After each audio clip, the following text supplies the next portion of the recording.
Welcome to this public service announcement on Azimuth Podcast. Today, Wednesday, October 4th, 2023, every cell phone in the United States will emit a distinct and grating sound. This information is taken from an article written in USA Today by Mary Waldreth Holdridge.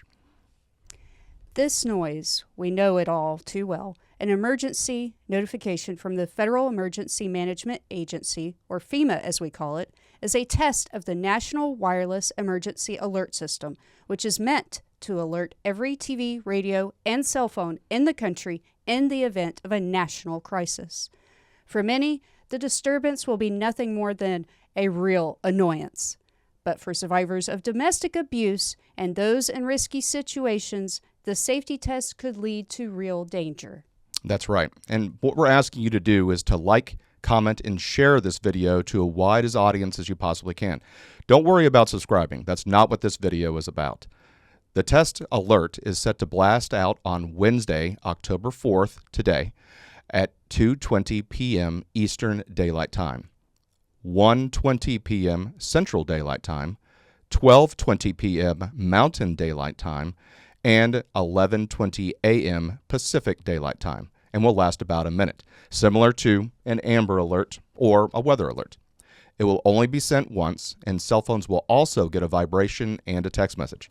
TVs and radios will experience an interruption in broadcasting for the reading of similar messages.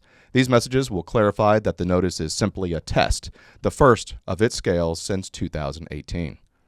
So, let's talk about hidden devices and their importance. For at-risk people who keep and use secret communication devices for safe contact with the outside world, the test could have consequences. Domestic violence organizations issued warnings locally and nationally ahead of the test to caution those who may be at risk and relying on hidden devices. The National Network to End Domestic Violence, NNEDV, issued one such warning last week, noting that settings are usually effective in blocking certain notifications, like Amber Alerts, will not work for this specific notice. While people who rely on hidden devices may have safeguards that work the rest of the year, such as keeping all normal notifications silenced and toggling settings to block public alert sounds, it is important that they know these usual measures will not work this time around. That is good to know. That is good to know. For survivors of intimate partner violence or domestic violence, having a hidden device is essential for various reasons. Audis Garnett, a technology safety project manager at NNEDV, told USA Today. It acts as a lifeline, allowing survivors to use it to make emergency phone calls to connect with support networks for services. Additionally, they can use it for privacy reasons. They can use it as an alternative means of communication, Garnett said. If the abuser is monitoring their primary device, or if that primary device has been compromised, they can now use this hidden phone as an alternative means of communication. A hidden phone can not only keep somebody living in an unsafe situation in contact with outside friends and family, but also be used for working on safety plans with advocates or, in a worst-case scenario, contacting emergency services. There are features within your device where you can go into the settings and you can disable notifications. However, it's not going to work on this particular warning. And the current alert that we are going to be receiving, we cannot disable that. So it's a whole cause of concern because if the survivor's device is turned on, it could potentially be found and making things escalate. The discovery could also lead to a confrontation or an escalation, putting the victim in harm's way, Garnett said. So what are some tips for hidden cell phones in order to be safe with Wednesday's test? In the case of today, Wednesday's test alert, silencing your phone or changing settings to block notifications will not work. In this case, the best course of action is to turn the phone off completely. Do not put it in airplane mode or otherwise leave the phone on. We are suggesting that the survivor just turn the device off during the scheduled time, said Garnett.